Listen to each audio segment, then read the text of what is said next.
welcome to another ramblings video. Today I'm going to do a ramble on, well, all three Imperial Guard codexes. So let's jump straight in and let's jump on the first one. Now, this original one was, enough to say, very complex. The way they laid out everything. I mean, they've got some real nice pictures in there. Real nice art. And there you go. That is where I modelled my force from. Acadian Orbital Defence. That's where Scrag Guard usually came from. Now their armoury. Obviously, refractor field 15 points. That comes bog standard for your officers nowadays.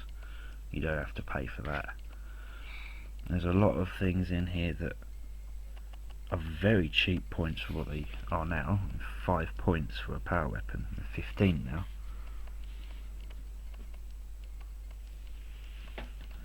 And then you got some information on all of the weapons and all the war gear. Vehicle upgrades. Most of that comes bog standard with most vehicles nowadays, and you used to be able to buy an armoured crew per compartment. Nowadays we just call it an armoured sentinel. Now this, the heroic senior officer, the senior officer and the junior officer. Now, where I like building fluff and story based armies, I used to like that because today and nowadays all armies are based on their command structure. So back then I used to have a senior officer as an army commander, a heroic senior officer as an army commander, a senior officer as regimental commanders, and junior officers as platoon commanders. And I could build up my force around that.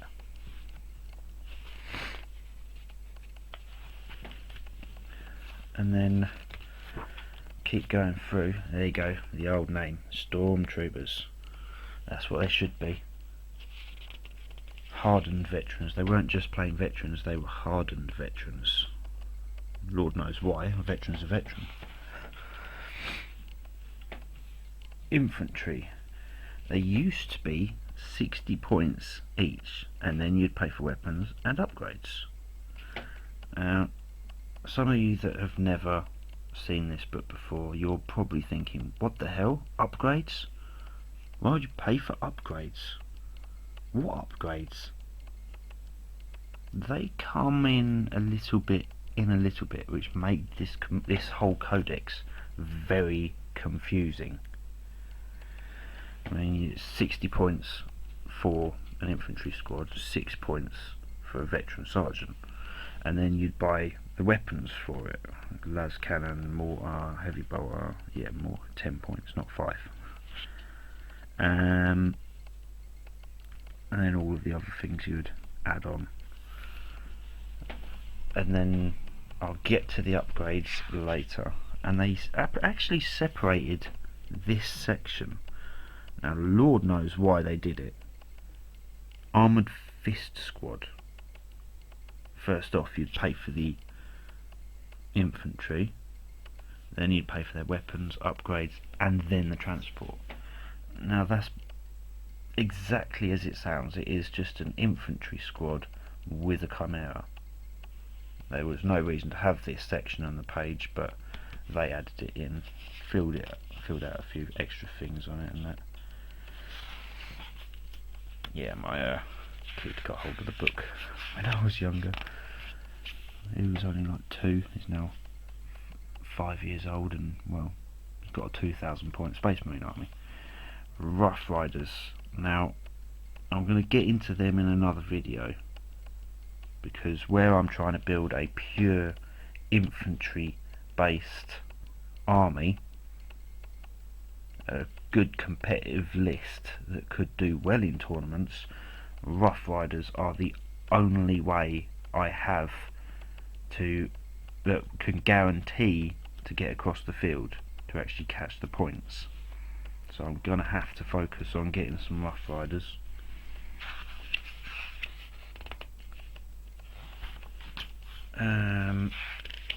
Heavy supports, same as usual. Creed. Right, you've got Yarrick, he's got a lot better now. And then Ibram Gaunt. Not sure if you've read the books, but well worth it if you want to go purchase yourself the Gaunt's Ghosts books. This is the stats they had for him when they made it. 75 points. Special rules, special swords, frontliner. Good story base behind the character. Now I love that. I love having stories behind my characters. It's like Colonel Shafter's Last Chances. Now for all those of you that had Imperial Guard back when this book was out and it was the new up-to-date version of the Codex, you might have seen the old battle report in the White Dwarf series for Colonel Shafter's Last Chances. Now that was one hell of a battle report. It was like 8 regular Imperial Guardsmen against 1500 points worth of Chaos Space Marines. They made loads of special rules for it. I mean, there was a sniper that could hit on 2+. Awesome. Absolutely awesome. I'd love to be able to get some of them because the models for the Last Chances were absolutely brilliant. They had a decent amount of everything behind them. Alright. Doctrines. Regimental Doctrines. Now, I won't go too far into it, but this is where things started getting confusing in this codex. Stormtrooper squads and all that, things that weren't allowed in the Doctrines. You'd get 5 Doctrines. It is very confusing. And then here are organisations, Doctrines and all this lot. So this is all of the upgrades you would get. It's like drop troops,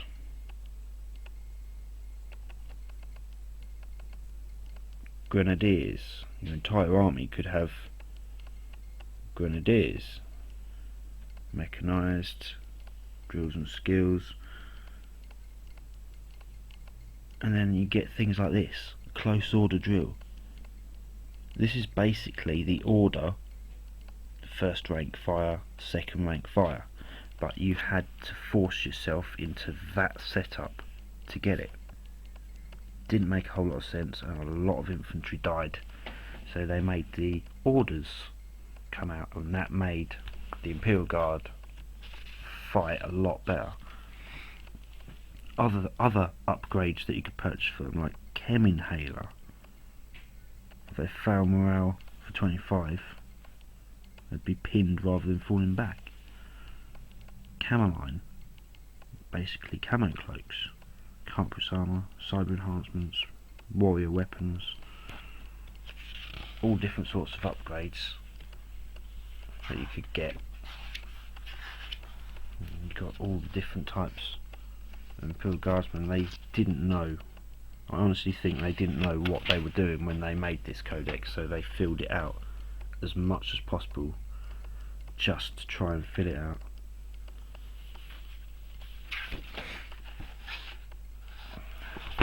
So, that codex,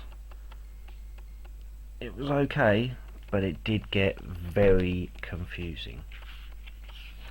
And then you've got this codex. Now this codex, I personally think, was the best they ever did.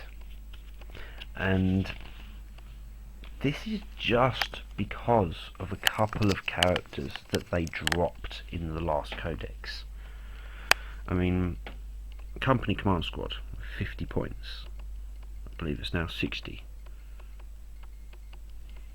They started giving out orders.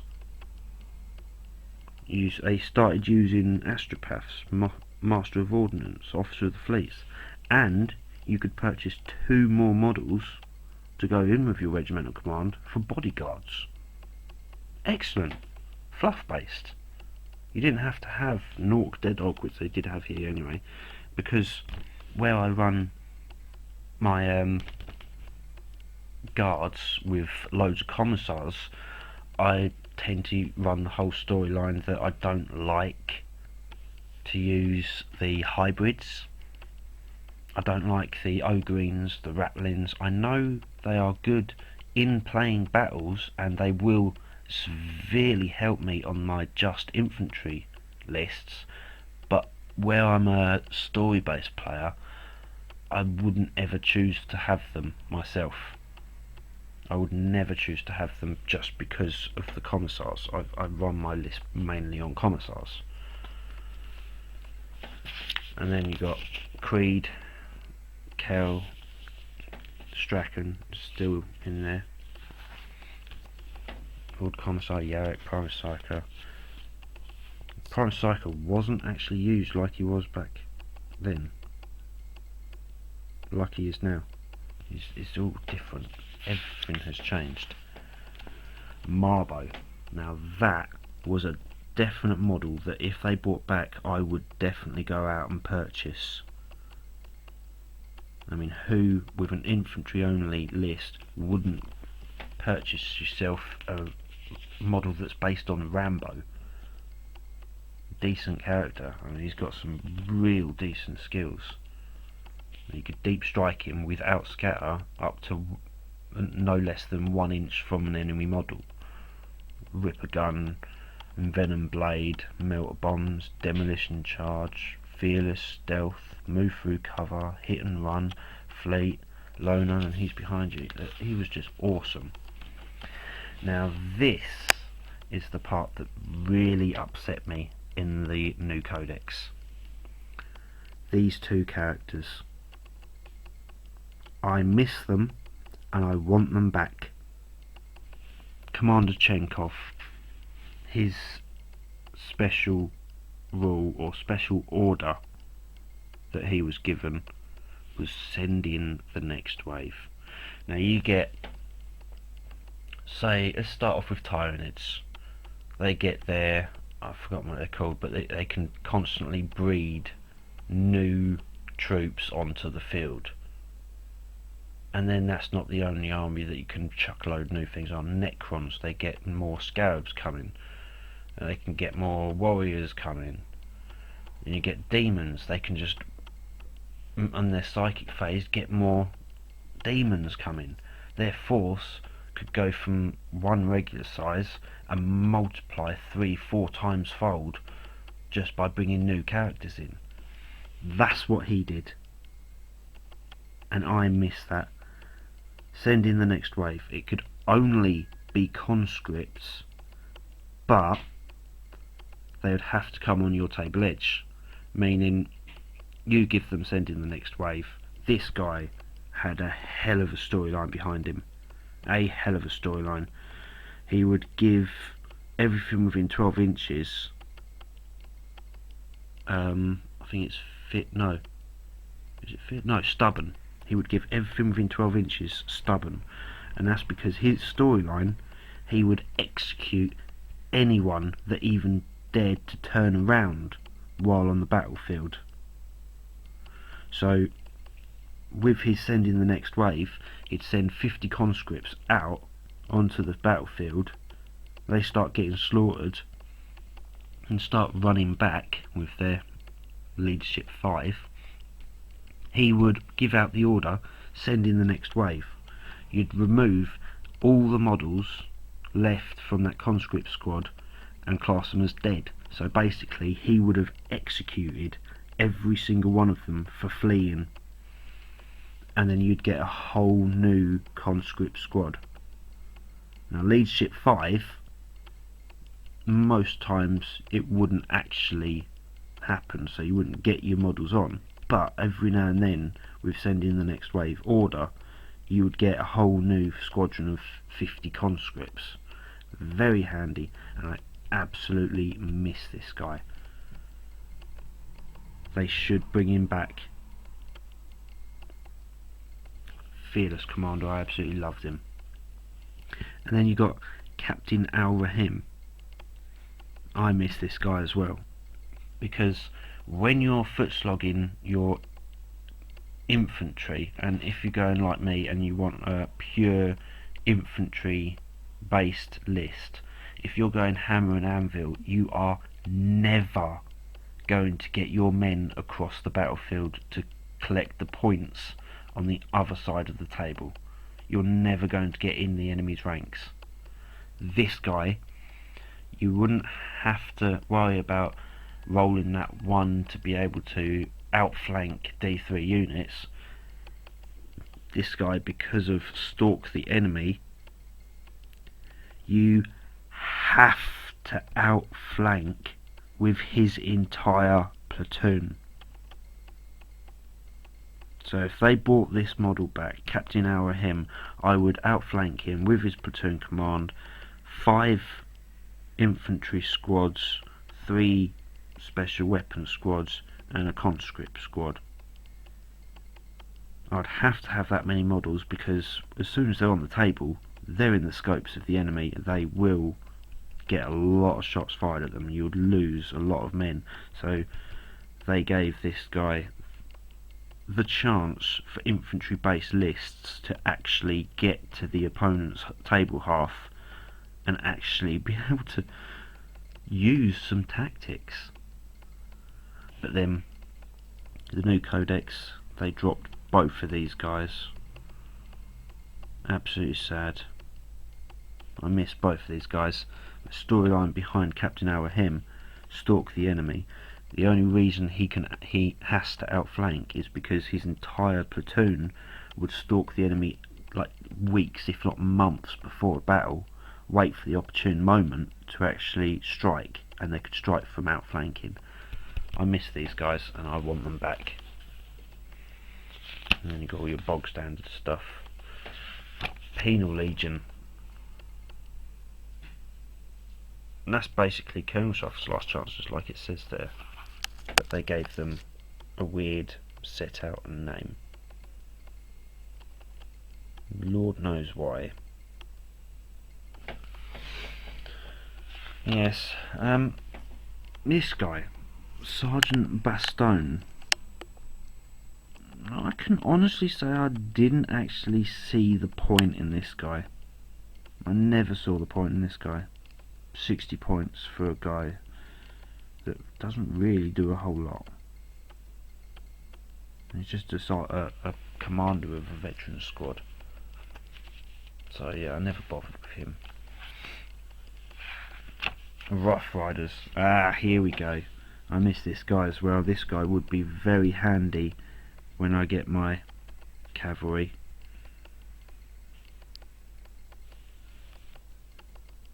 He had lots of things. Cyber Steed. Vicious Temperament. Basically, the Vicious Temperament and Khan's Fiercest, whatever, it gave him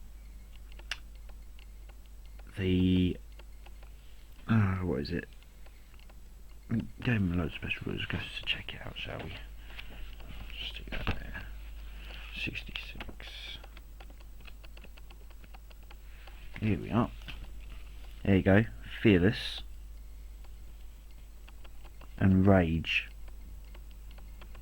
Now them two things, when you're using cavalry, yes, they are still only toughness 3. They will die very quickly, but he would keep them around a little longer. I won't go too far into the cavalry because, well, I will be sorting that out another time. Valkyrie and Vendettas, look at the points back then. 100 points for a Valkyrie, 130 points for a Vendetta. They were ridiculously cheap. They were stupidly cheap. I'm glad they upped the points because, well, they were way too cheap for what they were doing. Heavy support, tanks, all the same. Hydra flak tank. People got upset about that because it lost the Skyfire. It didn't lose the Skyfire, it lost the auto-targeting system, which was basically Interceptor, and it stopped jinx saves for bikes and all that lot. That's what people got upset about. These, now, I can personally say I would never field an ordnance battery with open topped. I don't like the idea of having men standing outside of a tank. A tank is to give people armoured cover. Why would you have open top things? But some of these, the Griffin is basically been upgraded to the Wyvern battery. That was just one mortar on a tank. It was pointless, it was pathetic, but they've upped that with the Wyvern battery. The Colossus and the Medusa, they had high powered cannons. They were worth it, but I still wouldn't get them because they're open top. And then you still got the old Manticore and the Death Strike. Almost the same points as they are now. So yeah, this codex, very, very good for the characters. And I'd say it was only good for the characters. I absolutely miss all the characters they based in this book, and I wish they did bring them back again. It's a damn shame. And then you got the new codex. Obviously, we've been over this a few times. No comment on that one. Right, we kept Creed. And that's obvious, we're always going to keep Creed. He's the Lord and Master of Arcadia. We kept Strachan, but he got a major increase on points. Nork Deadog, I'll never use him because he's a hybrid. Good character. We lost the bodyguards. I mean, yeah, the Officer Fleet, Master of Ordnance, the Ashpath, they got cheaper, but we lost the bodyguards. Now, I would love them bodyguards to come back, because where I don't go for Nork Deadog for bodyguard, I'd use just regular infantry. I would want to have them back again. Yeah, as I said, we lost all of our characters. Not a single character on this page anymore. Damn shame. Sergeant Harker, he's the only model that's stayed that wasn't a main character. Not many people use him. I don't know why they've kept him. But yeah, they kept him in. I've obviously got the model, but I just use him as a heavy bolter. 55 points for one dude with a heavy bolter. That's relentless and rend. Can be handy. And then we gained the Tempestus platoon. Now I love this idea. This is the new way of getting to the enemy's stable half. Deep strike an entire platoon.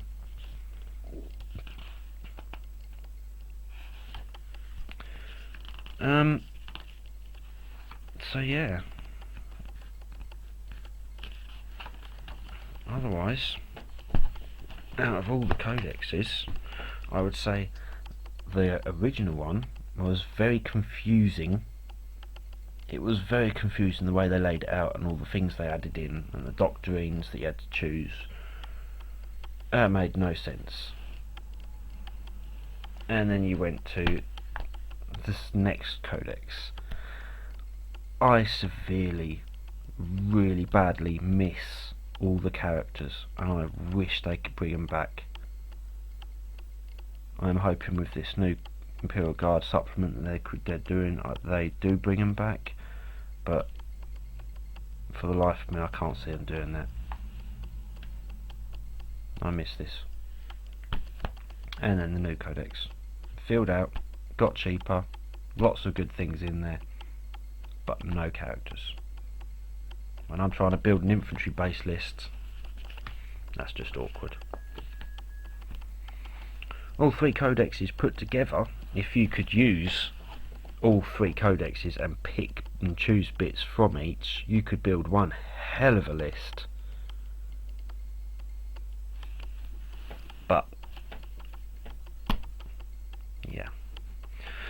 Alright then, take it easy. Good gaming.